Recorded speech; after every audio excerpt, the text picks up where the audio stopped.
Welcome back to the morning show here on Arise News. Thank you for staying with us. Vice President of Nigeria, Kashim Shettima, was in Maiduguri during the week to commiserate with the victims of the flooding disaster and promised them 50 trucks of rice as part of government's way of managing the problem. There are yet to be comprehensively verified reports that more than 250 people had died, 386,239 people displaced, and 94,492 houses affected, with well over 1 million people currently suffering from the debilitating effects of floods in the northeast of Nigeria. Vice President Shettima's palliatives announcement is the latest in what has gradually become a preferred problem-solving approach to dealing with emergencies of this nature, as well as the worsening case of millions of Nigerians who continue to slip through the trapdoor of hunger and starvation on a daily basis. For this and more, we are now being joined by Dr. Maryam, who is a member of the Presidential Committee on Distribution of Palliatives. We expect her to tell us how effective government's palliatives approach has been, how much of the distributed rice is getting to the poorest of the poor, and what mechanisms are being laid out to ensure probity, transparency, and accountability in the distribution process. Many thanks for joining us on the morning show today. Thank you for having me. All right.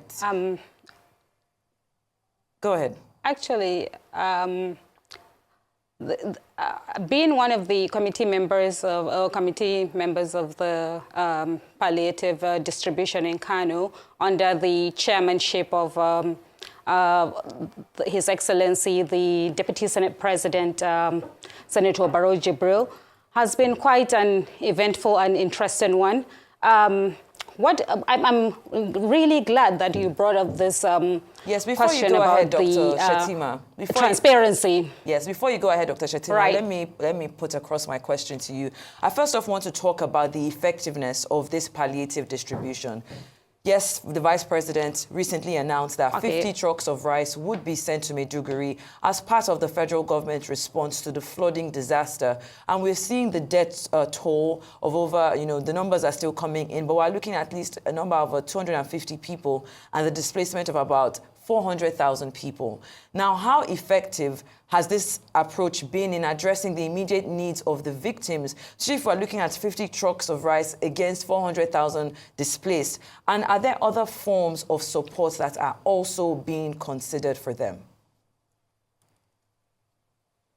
Most definitely, the government has been doing a lot to ensure that the victims of this unfortunate incident are being properly taken care of. You could see how empathic the Vice President was in his approach. How he immediately appeared, how despite all the unfortunate conditions on ground, how he was able to literally access everywhere with all the water, up to their knees. That goes on to tell you how really serious the government is in ensuring that people are taken care of and their immediate needs are actually met.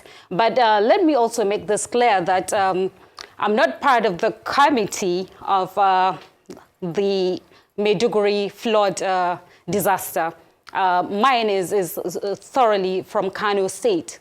I'm a member of the Presidential Committee responsible for the distribution of the palliative in Kano State. I hope I'm clear now. Okay, all right. That's clear, Dr. Shettima. Right. Because I saw that you were going to talk about Kano State at the beginning. But then give us a sense of how it works, really. Once you are a member of the committee, you now have specific role in terms of regions or geopolitical zones and states, or this is just a presidential committee specifically for Kano State that you are a member of. And then in talking about what is happening in Kano, will that also rest on the three key areas of the Presidential Committee on Distribution of Palliatives, which essentially about mass transit, about CNG bottles, and cash transfer? Will those three also be your key areas of focus? hopefully with time, that might happen. But at the moment, it's purely on the food distribution, specifically the rice that has been provided by the presidency. And this program has been, the initiative was launched last week, and it was fully covered. As I'm aware, like it was clearly seen how a very heavy delegation from the federal government was sent to Kano to launch this initiative to kickstart the rice distribution palliative in the entire Northwest. This is not just happening in the Northwest. It's actually going to cut across the entire 6 zones of the nation. It's going to cut across the nation. And the most fascinating thing about this is that it's totally inclusive. I love the way the government's approach ensures that it cuts across party affiliations. It's got nothing to do with parties. It's purely for the vulnerable. And it goes on to show you the commitment of Mr. President in taking care of the vulnerable and being concerned about their welfare thoroughly. Thank you. This is, okay, you're welcome. Thank you, Dr. Shettima. Now, I'd like to follow up. I would like to ask you particularly about Maiduguri and Borno and the sharing of rice in particular, because sending rice to people who don't have access to clean water with which to cook the rice, don't have limited or no access to electricity with which to cook the rice, limited or no access to other macronutrient sources, proteins, vitamins, and minerals that are necessary when people are in these type of situations, and even limited access to medication and healthcare because they've been exposed to flood water. The rice that has been shared as palliatives, we're seeing trucks, not just in Maiduguri, but it seems that rice in particular is a common response for the government when it's sharing food and responding to emergencies. I want to ask, is there anything about the nutritional value of rice that I do not understand why it is the food or the grain of choice? Because proteins are necessary for brain development in children. And when we're talking about hunger, healthcare, and emergency relief, why rice? Okay, I'm glad you brought up this question, Christine. Frankly, when you talk of emergency, like you just stressed yourself, it's an emergency. So the immediate thing anybody could lay their hands on are the ones that are being pushed first, because you have to live to be able to even discern what kind of nourishment one needs or what one lacks. So, and come to think of it, lately, if you've been watching the news closely, you would see that there would be women that have given birth and do not even have the milk to feed those children. And it's all because of the malnourishment. So the bottom line is you need to even eat whatever it is, at least have that source of energy before you now begin to think of other options and alternatives. You know, the children are breastfed. And I'm sure mostly it's all about enlightenment as well of what you're supposed to do for a child, especially, you know, globally there's the issue of hunger. Like 828 million people in the whole world are suffering from hunger. That's like 16.6%, I would say, of the whole worldwide population. So, you know, this is something that seriously needs to be looked into. It's not just a problem peculiar to Nigeria, and it's unfortunate with this incident that has happened in Borno, and our hearts are thoroughly with the people of Borno State and Nigeria at large. And the government is definitely ensuring that the right help is being delivered to the right people at the right time. And Mr. Mike just said, there are various ways that these palliatives could be distributed in these very dire situations, which he suggested one of them to be airdropping. I've watched a commissioner somewhere yesterday in Borno that literally had no choice but to be throwing these things at these people. And, we would always in our heart wish there would be more humane ways of reaching out to the people, which is what this government is about. And I think the help is being put in place, and there are lots of donations already, and also is an opportunity to appeal to fellow Nigerians, fellow women, mothers, you know, whoever has what it takes to help in whatever capacity. I think they should, now is the time to show that compassion, you know. We have to be our brother's keepers. We have to reach out from whichever part of the country we are, you know, to ensure that these people get the right support that they need. Not even just food, you know. As a lady, I've thought of, and I intend to pitch in on that, the hygienic condition of the women. You know, the teenagers, you know, they may even need sanitary towels. I mean, who even thinks of that? And it could impact, you know, on their hygiene, on their hygiene and eventually health, which is something one needs to also look at. So I'm really glad you're bringing this up, and it's time for people to open their minds and realize that a lot is being needed. It's not just the rice, but actually that's a serious stepping stone because people need to eat to even live. All right, Thank you. Thank you, Dr. Shettima. Like you rightfully said, you know, it's time to be our brothers' keepers. And when we talk about the mechanisms for such distributions, one of the key concerns in any palliative distribution that has happened in Nigeria over the past couple of years is ensuring that the assistance actually reaches the poorest of the poor. Is it possible for you to, you know, shed some light on the monitoring mechanisms employed by the Presidential Committee, or in your situation in Kano, to ensure transparency and accountability in the distribution of these palliatives? Because what we've heard in previous times are the challenges in distribution due to middlemen or local authorities diverting these aid or the rice or whatever the aid might be. How is your committee addressing this issue to ensure that such bottlenecks do not occur in the current distribution of palliatives? Are there independent checks in place to prevent the mismanagement or the diversion of the resources? Absolutely. And this is one of the reasons I'm here to talk about this. I must commend the Deputy Senate President, who also doubles as the chairman of the committee of this rice palliative distribution in Kano State. Okay, Christine, I think what really appeals to me in the whole of this is the composition. When you look at the composition of the members of this committee, you would realize that the government is really serious about the poor. It cares. It means business that these palliatives need to reach the targeted citizens, you know. And the most interesting thing is that when you talk of the composition of this committee, like I told you, it cuts across party lines. So it's irrespective of anyone's party affiliation. So there is no favoritism, no nepotism. You could see that it's not just the Deputy Senate President who happens to be a member of the APC, but there is also Senator Kausmaila, who happens to be a senator from NNPP in the committee.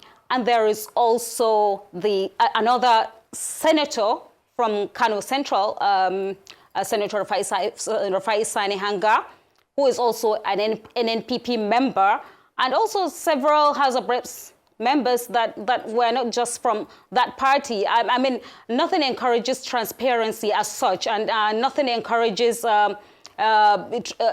transparency as being all-inclusive, carrying everyone along. Because Mr. President now cares about the Nigerian people, he cares about the governed. It's no more a political affair. This is the state of the nation, and whoever's in need and there are outcries, I'm happy the president is a listener. He's a good listener. And this quick intervention of the palliative is an indicator of his empathy and how much he cares for the vulnerable in Nigeria.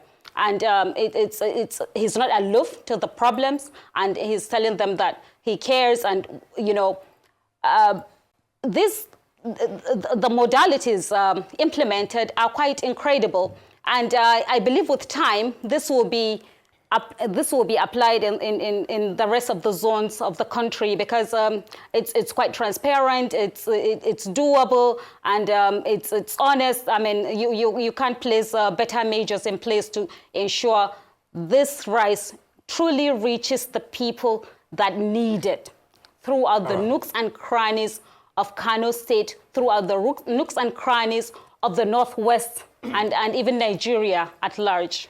Okay, so 2 quick questions, Dr. Shettima. First is to confirm, is to know what your thoughts are, given the fact that just last month, which of course was before the inauguration of your own committee for the Kano distribution, there were concerns from the APC that there had been cases of diversion of rice sent by the federal government to Kano by the Kano state government. Yes, you have mentioned that this, the committee falls across party line, but there were concerns in the past. APC, which is the ruling party at the federal, raised that observation, and of course, that Kano State is governed by another party, NMPP. That's one. So the first question is, how is your committee dealing with such concerns now that you people are in charge? The other part of the question is to know in specific terms the quantity that we are dealing with this time around. When you say that your goal is to penetrate every nook and cranny of Kano State, are we dealing with 19 trucks of rice of 25 kg as reported in the media, or is it a lot more than that? Because I'm not sure how many bags we can get, 25 kg we can get from 19 trucks, compared to the 120,000 bags of rice that Dangote, an individual, donated to Kano and distributed in March of this year.